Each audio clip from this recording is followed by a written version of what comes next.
शुक्राना गुरुजी। मैं गुरुजी की बेटी नागपुर महाराष्ट्र से एक बार फिर से अपना शुक्राना सत्संग लेकर आई हूँ। संगत जी, इसके पहले भी मैंने अपना एक शुक्राना सत्संग शेयर किया था जो मेरे अंकल जी से रिलेटेड था। हाँ, तो आ, उनको बहुत गुस्सा आता था और घर में बहुत से क्लेश होते थे, छोटी छोटी बात को लेके बार बार गुस्सा करना और लड़ाई झगड़े बहुत ज्यादा हो रहे थे। तो ये उसी से जुड़ा हुआ है। तो मैंने गुरुजी से अरदास लगाई थी कि गुरुजी मेरी प्लीज ये अरदास कबूल कीजिए कि अंकल जी का गुस्सा शांत कर दीजिए, वो झगड़ा ना करे और समझदारी दिखाएं, हमारे रिश्ते को एक नई शुरुआत मिल जाए, क्योंकि मैं बहुत परेशान हो गई थी। संगत जी, तो ये उसी से जुड़ा हुआ है। गुरुजी ने मेरी लाइफ में इतना बड़ा चमत्कार किया। तो चलिए गुरुजी की मंत्र जाप से सत्संग शुरू करती हूँ। ओम नमः शिवाय, शिव जी सदा सहाय। ओम नमः शिवाय, गुरु जी सदा सहाय। जय गुरु जी, शुक्राना गुरु जी। हुआ ये संगत जी, होली से पहले मेरे गुरु जी इतने अच्छे अच्छे मैसेज दे रहे थे, बहुत अच्छे मैसेज आ रहे थे। तो गुरुजी मुझे मैसेज के जरिए बता रहे थे कि मेरा वादा है 7 दिनों में तुझे बहुत बड़ी गुड न्यूज़ दूंगा। तूने अपने सालों के वो दुख भूल जाएंगी। तेरे नाल बहुत बड़ा करिश्मा होने वाला है, तुझे होली पर बहुत बड़ी न्यूज़ मिलने वाली है। और तुझे ऐसा कुछ दूंगा जिसे खुशी से धरती हिल जाएंगी। और जो होली का गिफ्ट और अच्छी खबर दोनों तेरे लिए है। संगत जी, इतने पॉजिटिव मैसेज गुरु जी के आ रहे थे तो मैं इतनी खुश हो रही थी और मैं सोच रही थी कि ऐसा क्या होने वाला है। और ये गुरु जी की चमत्कार तो मतलब वो गुरु जी ही जाने, और उन्होंने मतलब क्या प्लानिंग करके रखते हैं गुरु जी, और ऐसी प्लानिंग करते हैं कि हम समझ में नहीं पाते गुरु जी की प्लानिंग सच में। तो मैं बताऊंगा चाहती हूँ संगत जी, हुआ ये आ, थोड़ा पीछे जाऊंगी मैं। 2022 में मेरी सिस्टर की बेटी की शादी थी। तो संगत जी उस टाइम पे मैं शादी में मैं और मेरे बच्चे गए थे। मेरे हस्बैंड नहीं गए थे। तो जब मैं शादी में गई थी तो मेरे अंकल जी ने पीछे से बहुत ज्यादा झगड़े और बहुत तमाशे किए थे, तो जिसकी वजह से मैं वापस नहीं आई थी और मैं अपने पीहर चली गई थी, मम्मी पापा के यहाँ। और उसके बाद कुछ दिन वहां रही, पर बहुत क्लेश हो गए थे हमारे आपस में, बहुत झगड़े हो गए थे, मतलब हमारा रिश्ता खत्म होने पे ही आ गया था। पर शायद इसमें गुरुजी को, जब मैं गुरुजी से जुड़ी नहीं थी, गुरुजी ने यानी मुझे जोड़ा नहीं था अपने से, तो वो मेरे रिश्ते मतलब बस खत्म होने पे ही आ गया था रिश्ता हमारा। पर गुरुजी ने मुझे अपने आप से जोड़ना होगा और हमारे रिश्ते को बचाना होगा, कि नई शुरुआत करनी होगी।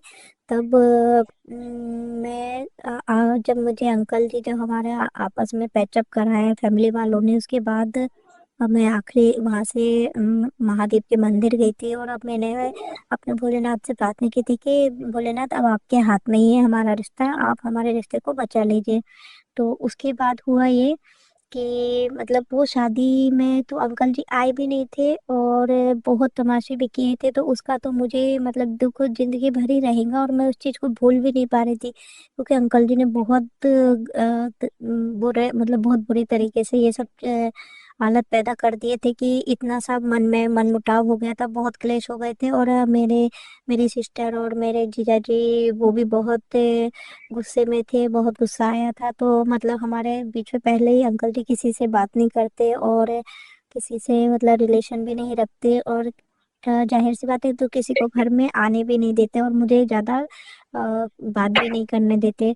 तो उसका मुझे हमेशा ही दुख रहता था और बहुत मन में रोती भी थी, दुखी होती थी कि हम कि गुरुजी मतलब कैसे मैं मतलब ये रिश्ते कैसे ठीक होंगे और कब होंगे, और मैं इतना बड़ा मतलब ये सब होने के बाद मैं कभी मेरी सिस्टर की बेटी अगर आएगी तो मैं कैसे बुलाऊंगी, क्योंकि अंकल जी तो मतलब इतने गुस्से में है, वो तो पसंद भी नहीं करते किसी को भी, मेरे फैमिली वालों को किसी को भी पसंद नहीं करते। तो अब उसके बाद 2023 में गुरुजी ने मुझे अपने आप से जोड़ा और फिर धीरे धीरे गुरुजी ने ब्लेस करना शुरू किया और मेरी हेल्थ ब्लेस की सब शुरुआत हो गई थी गुरुजी। फिर 24 में गुरुजी ने मुझे सत्संग में बुलाना शुरू किया और धीरे धीरे अब मैं इतनी सत्संग में जाती हूँ तो गुरुजी ने सबसे पहले तो अंकल जी का मतलब गुस्सा शांत करना शुरू किया। उसके बाद उनकी मैसेज आते थे कि तेरे अंकल के अकल ठिकाने लगा दूंगा। मतलब बहुत गुस्सा आता था बहुत बात बात पे। तो अभी भी मतलब पूरा तो गुस्सा करने लगे, करते थे थोड़ा थोड़ा, कभी कभी बहुत ज्यादा हो जाता था। तो ये उसी से जुड़ा हुआ है। फिर अभी एक्चुअली कैसा, ये टाइम 2 साल हो गए थे, मेरी सिस्टर भी नहीं आई कभी, मतलब घर पे भी नहीं आई वो मुझसे मिलने, ना मेरे जीजा जी, ना कोई भी नहीं आते मेरे रिलेशन वाले। तो मैं बताऊंगी तो बहुत बहुत कुछ है बताने को, पर अभी शॉर्ट में बताती हूँ।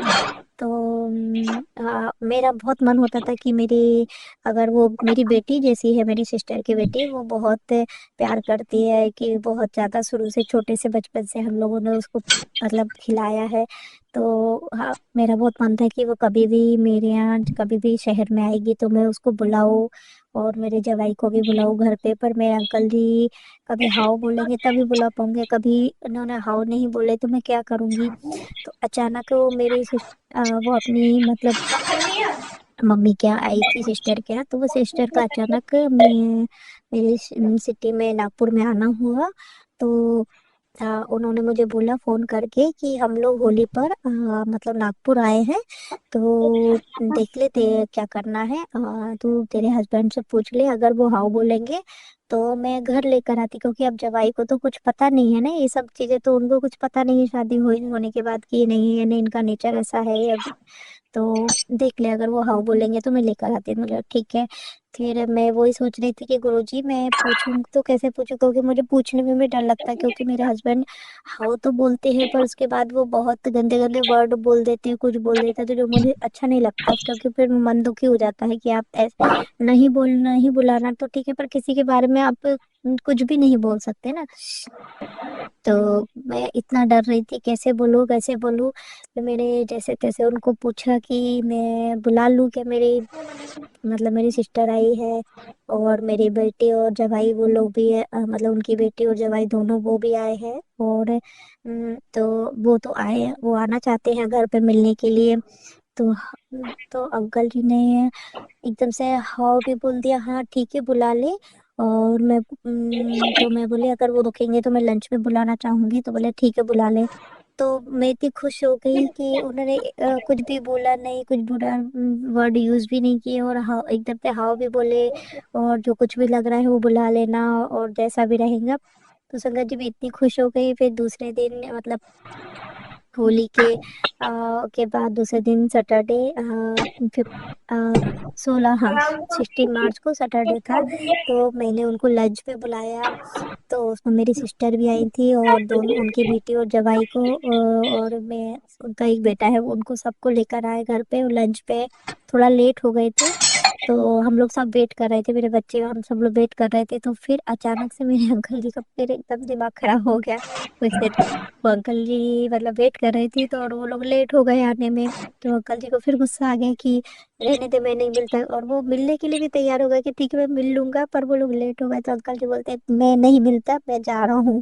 तो फिर मुझे फिर से बुरा लगा कि गुरुजी मतलब इतना सब अच्छे से हो रहा है, सब अच्छा जा रहा है, फिर क्यों ये मतलब ये सब हो रहा है। मतलब कोई भी चीज सीधे सीधे से मिलती भी नहीं है, मतलब इतना परेशान होना ही पड़ता है।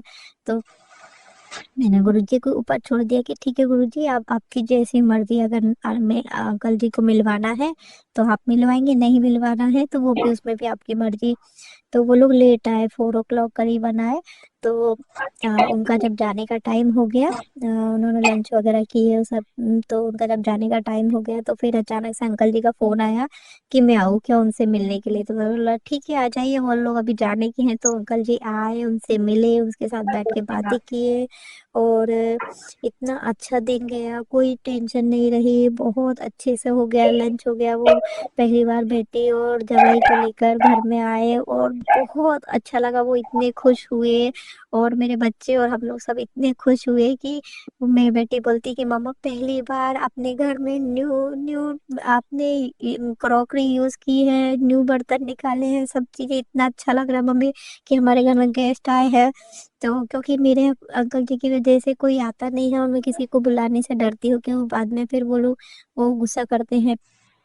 सबको लेके वो किसी को पसंद नहीं करते किसी को बुलाना। तो पहली बार हमारे घर में गेस्ट आए और इतना अच्छा लगा, गुरुजी का इतना बड़ा चमत्कार।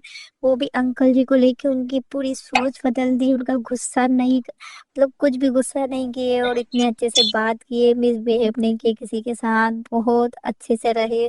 और अब धीरे धीरे अंकल जी का गुस्सा शांत हो गया, उनके नेचर में बदलाव आया है थोड़ा सा। कुछ भी बोल देती हूँ तो वो इग्नोर कर देते हैं, माइंड नहीं करते। तो शुक्र है ना गुरुजी, बस मैं यही चाहती कि उन गुरुजी, उनका नेचर हमेशा बस ऐसे ही रहे बिल्कुल, अब इसको मत बदलना। नमस्कार दोस्तों, योर ब्लेसिंग करके हम लोगों ने एक नया आप लोगों की बदलना।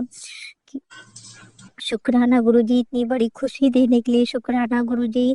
और वो साथ में मिठाई के डब्बे लेकर आए, तो साथ में गुरुजी का मैसेज ही था कि तेरे को गिफ्ट भी मिलेगा और तेरे को खुशी भी मिलेगी और अच्छी खबर खबर